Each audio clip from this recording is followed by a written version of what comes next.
Jagan car కింద నలిగి ప్రాణాలు కోల్పోయిన సింగయ్య కేసులో కీలక మలుపు తిరిగింది. గుంటూరు పోలీసులు తాజాగా బిఎన్ఎస్ 105, 41 సెక్షన్లను చేర్చారు. బిఎన్ఎస్ 105 సెక్షన్ అంటే హత్య కిందకు రాని కల్పబుల్ హోమిసైడ్. ఒక వ్యక్తి చావుకు కారణమైనప్పుడు ఈ సెక్షన్ వాడతారు. జగన్ సహా మిగతా నిందితులపై ఈ సెక్షన్ పెట్టారు.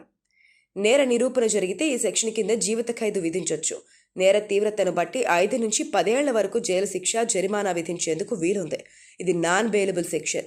వీటికి తోడు నేరానికి ప్రేరేపించారనే అభియోగంపై బిఎన్ఎస్ 49 సెక్షన్ను ఈ కేసులో చేర్చారు. మొదట నిర్లక్ష్యం వల్ల చావుకు కారణమయ్యారంటూ బిఎన్ఎస్ 106 సబ్సెక్షన్ 1 కింద పోలీసులు కేసు పెట్టారు. దర్యాప్తులో లభించిన సీసీ ఫుటేజ్లు, వీడియోలు, డ్రోన్ దృశ్యాలన్నింటినీ పరిశీలించి ఇది కల్పబుల్ హోమిసైడేనని నిర్ధారణకు వచ్చి ఈ సెక్షన్ కూడా జత చేశారు. జగన్ రెండపాల పర్యటన సందర్భంగా ఈ నెల 18వ తేదీన గుంటూరు నగర శివారు ఏటుకూరు బైపాస్ రోడ్డు వద్ద జగన్ కారు ఢీకొని తొక్కుకుంటూ పోయిన ఘటనలో వైసీపీ దళిత కార్యకర్త సింగయ్య మరణించడానికి మాజీ సీఎం జగన్ సహా 6 కారణమని పోలీసులు తేల్చారు. ఈ కేసులో A2గా జగన్ చేర్చారు. A1గా కారు డ్రైవర్ రమణారెడ్డి, A3గా జగన్ పిఏ కె నాగేశ్వరరెడ్డి, A4గా ఎంపీ వైవి సుబ్బారెడ్డి, A5గా మాజీ ఎమ్మెల్యే పేర్ని నాని, A6గా మాజీ మంత్రి విడుదల రజనీ పేర్లు కూడా చేర్చి ఆ కేసులో సెక్షన్లను మార్చారు.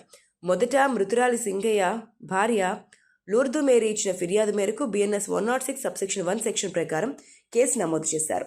అయితే తాజాగా లభించిన ఆధారాల ప్రకారం బిఎన్ఎస్ సెక్షన్ 105 అంటే నేరపూరిత హత్య, ఉద్దేశపూర్వకంగా మరణానికి లేదా తీవ్ర గాయాలకు కారణమవడం. సెక్షన్ 49 అంటే నేరానికి ప్రేరేపించడం కింద మార్చారు. జగన్ పల్నాడు పర్యటన నేపథ్యంలో వైసీపీ ఇన్ఛార్జ్ బాలసాని కిరణ్ కుమార్ పిలుపు మేరకు గుంటూరు రూరల్ మండలం వెంగళాయపాలెం గ్రామానికి చెందిన చీలి సింగయ్య కూడా అక్కడికి వచ్చారు. సింగయ్య రోడ్డు పక్కన నిలబడి కారుపై పూలు చల్లేందుకు ప్రయత్నిస్తుండగా వేగంగా వచ్చిన జగన్ కారు ఆయన్ను ఢీకొట్టింది. ఆయన కింద పడిపోగా కారు ముందు చక్రం ఆయన మెడను తాకుతూ కొద్దిగా ముందుకెళ్లింది. పార్టీ కార్యకర్తలు పెద్దగా అరుస్తూ డ్రైవర్ను అప్రమత్తం చేసినా అతను కొద్దిసేపు నిర్లక్ష్యంగానే కారును ముందుకు పోనిచ్చారు. దీంతో సింగయ్య పక్కటెముకలు విరిగి ఊపిరితిత్తుల్లో గుచ్చుకున్నాయి. అక్కడ గుమిగూడిన స్థానికులు, వైసీపీ కార్యకర్తలు పెద్దగా కేకలు వేసి డ్రైవర్ను హెచ్చరించడంతో కారును వెనక్కి నడిపి టైర్ కింద ఉన్న సింగయ్యను బయటకు తీశారు.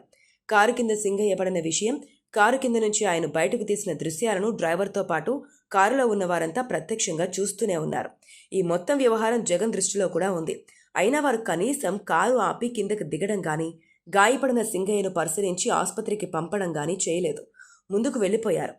తర్వాత కొద్దిసేపటికే సింగయ్య మృతి చెందారు. మరోవైపు జగన్ కాన్వాయ్లో కారు ఢీకొని సింగయ్య మరణించినట్లుగా తెలిసినా కేసు నుంచి తప్పించుకోవాలనే ఉద్దేశంతో జగన్ కారులో ఉన్న మాజీ మంత్రులు, ఎంపీ తదితరులు సైలెంట్గా ఉండిపోయారు. అయితే జగన్కు 11 వాహనాల కాన్వాయ్తో పాటు అదనంగా 3 వాహనాలకు మాత్రమే అనుమతించారు. కానీ నిబంధనలకు విరుద్ధంగా దాదాపుగా 50 వాహనాల్లో జగన్ తన అనుచరులు, నేతలతో తాడేపల్లి నుంచి బల ప్రదర్శనగా బయలుదేరారు. అంతేకాక ఎక్కడా వాహనాలను ఆపకూడదన్న నిబంధనను కూడా ఉల్లంఘించారు. తమ కారు కింద కార్యకర్త పడినా పట్టించుకోలేదు. ఆ తర్వాత కూడా వాస్తవం చెప్పలేదు. చివరకు పోలీసులు ఆధారాలు సేకరించి వీడియో దృశ్యాల ఆధారంగా నిందితులను గుర్తించారు. ఈ నేపథ్యంలో ఆ రోజు ఎవరెవరు కారులో ఉన్నారో వారంతా కూడా నిందితులేనని న్యాయ సలహా మేరకు కేసు నమోదు చేశారు.